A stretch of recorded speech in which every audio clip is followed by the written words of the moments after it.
Well, hello there, humans, hippies, earthlies, whoever you are, wherever you are, whatever you're doing, and whoever you're lucky enough indeed to be doing it to. I'm Bushka on Blitz, and this is the bouncy castle of premium tanking.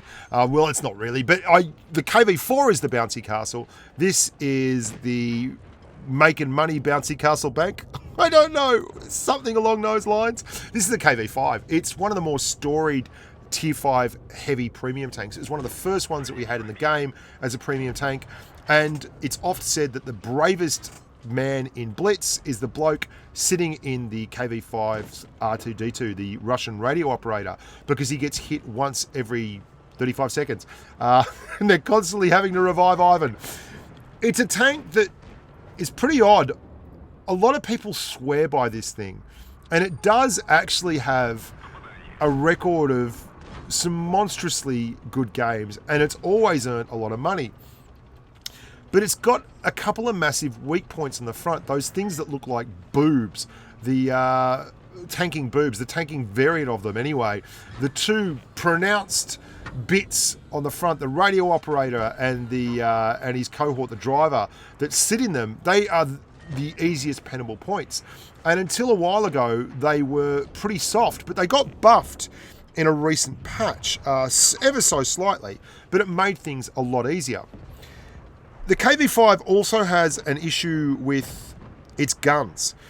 Like a lot of the Tier 8 heavy tanks like the IS-6, the KV5, or the premium ones anyway, they give it a choice of guns. You have a high pen, low DPM gun that does about 2,000 DPM, and then you have a low pen, high DPM gun that does about 2450 DPM, but has over 200 millimeters of pen, and you've got to make a decision on that.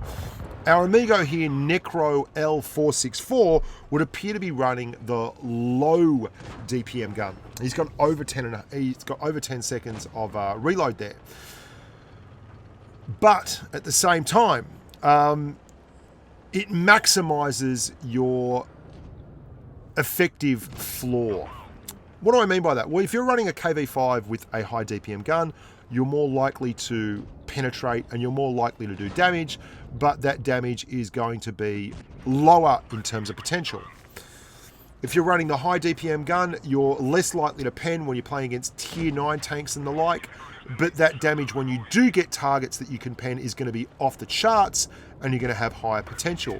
So it's high risk, low reward when you run the 167mm pen gun. You'd be smashing this LTTB, but if you run into an IS-3 Defender, you're going to get absolutely useless damage per minute out of it.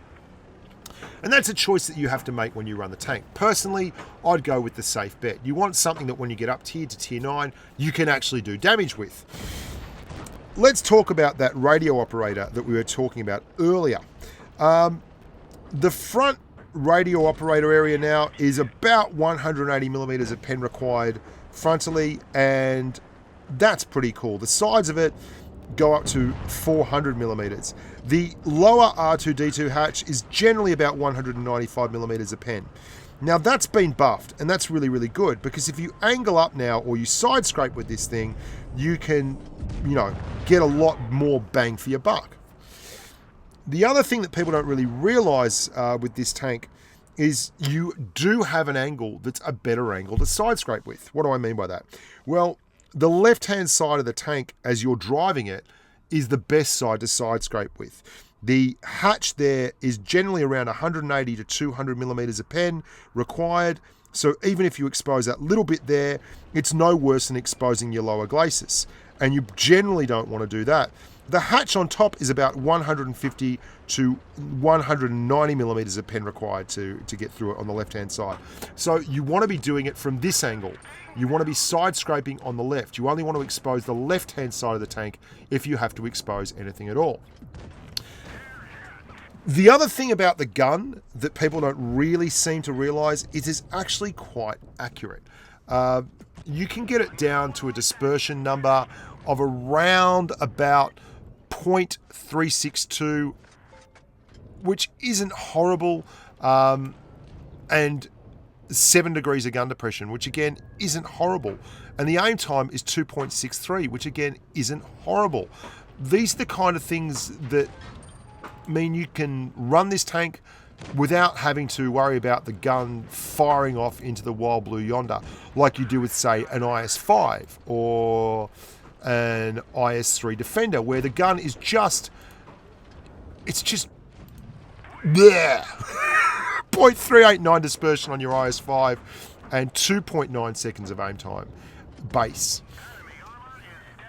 So you can run the KV5 and bounce a lot of shots and side scrape and put out decent DPM depending on the gun you're running, and you'll also do the money thing.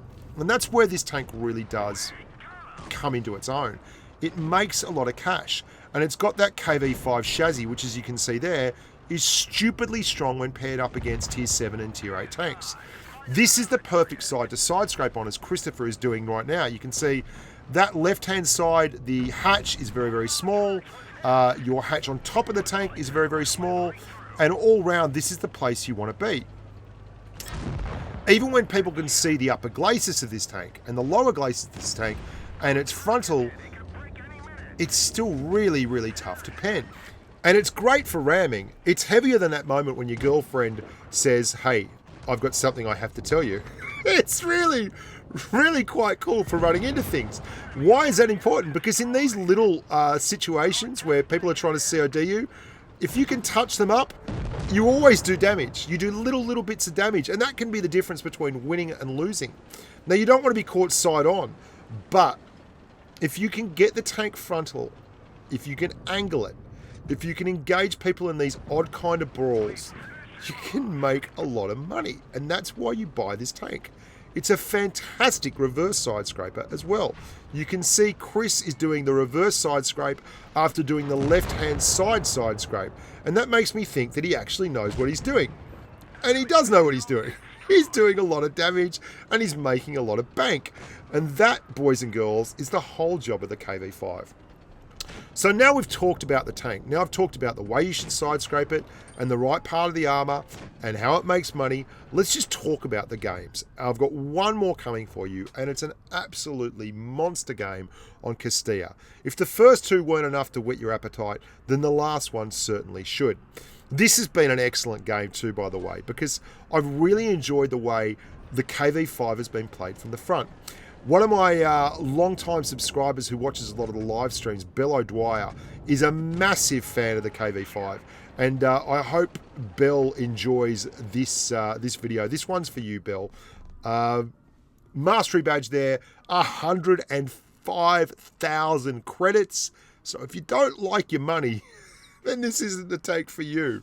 But if you like earning cash and you like being in the thick of it, then this is a really good tank to run.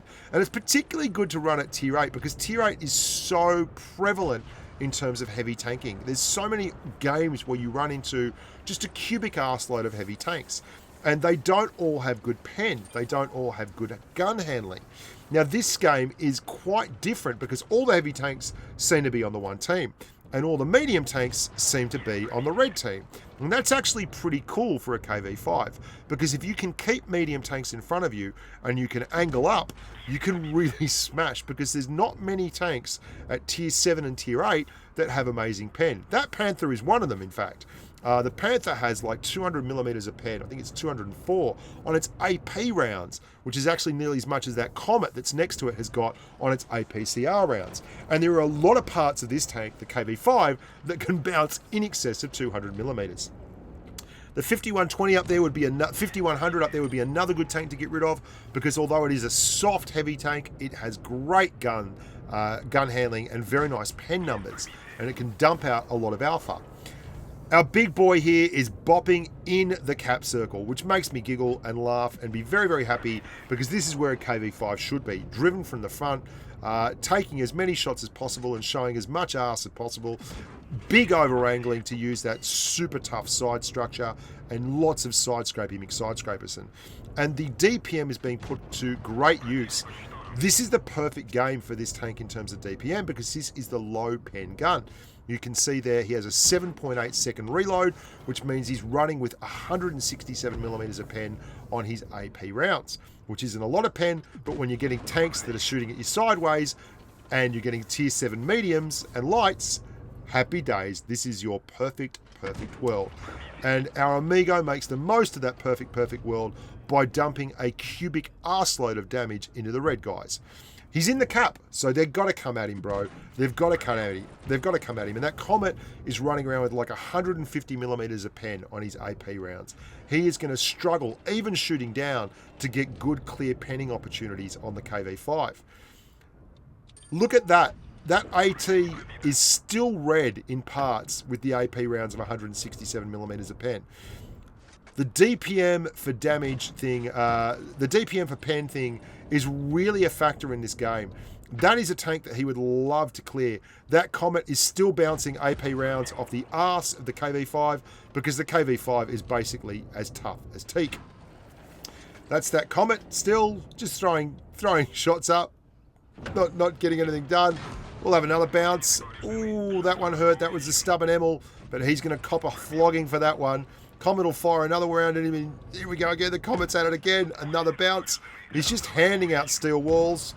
It's coming at him from all sides now. It's 1-on-4. There's the Chiri. Bounce, bounce, bouncy McBouncerson. Bouncing more. Bouncing now. Bouncy, bouncy, bouncy, bouncy. Everyone wants to bounce off this big boy, this bad mother. Look at him. Bang. Take that, Texas 11. Awesome teddy bear is all over it. Another bounce off the arse. That Comet is having a professional relationship with the arse of this KV5. It doesn't matter. It just does not matter. The Chiri would rather be somewhere else right now. The Comet is still on top, handing out steel walls like they're going out of fashion. He's finally switched up to some APCR. Yes! Take that AT-15. This is really the absolute dream matchmaking for a tank like the KV5. Big hit point pool, big armor profile, low pen tanks to fight, and a high pen gun to tear him up. And now he's going to do the right thing, and he's finally in a situation where the Comet, wow, says Awesome Teddy Bear. He's very excited by that, and so he should be. That was like just standing in the middle of the ring and saying, come at me, bro. And the Comet is now at all kinds of odds and sods. He doesn't have a choice. He's going to have to expose himself to get stuck into Awesome Teddy Bear. Even better, he's going to have to come off that mountain if he wants to get side shots. And that's the shots he needs to pen and kill. He might get lucky. He might get a super pen shot into a very, very low AP part, armor profile part of the KV5 with an AP round. But if he doesn't want to do that, he's going to have to come. 1:23 to go. Half the cap points are gone. Awesome Teddy Bear is desperate for this. There's the Comet. Come on, buddy. He's got off the mountain. Bang! Awesome Teddy Bear with the massive win. Love it, man. The Chiri wasn't happy. 5,346 damage. A massive steel wall. 5 kills. High caliber. Top gun. Kolobanov. Clap him off, boys and girls. Well done, Awesome Teddy Bear from Phoenix. Really, really impressive. I hope you guys enjoyed that. That is the KV5 doing what it does best, making money, handing out ass whoopings, and having a grand old time. I'm Bushka on Blitz. Please subscribe, please like, and as always, stay safe on the battlefield. Bye for now.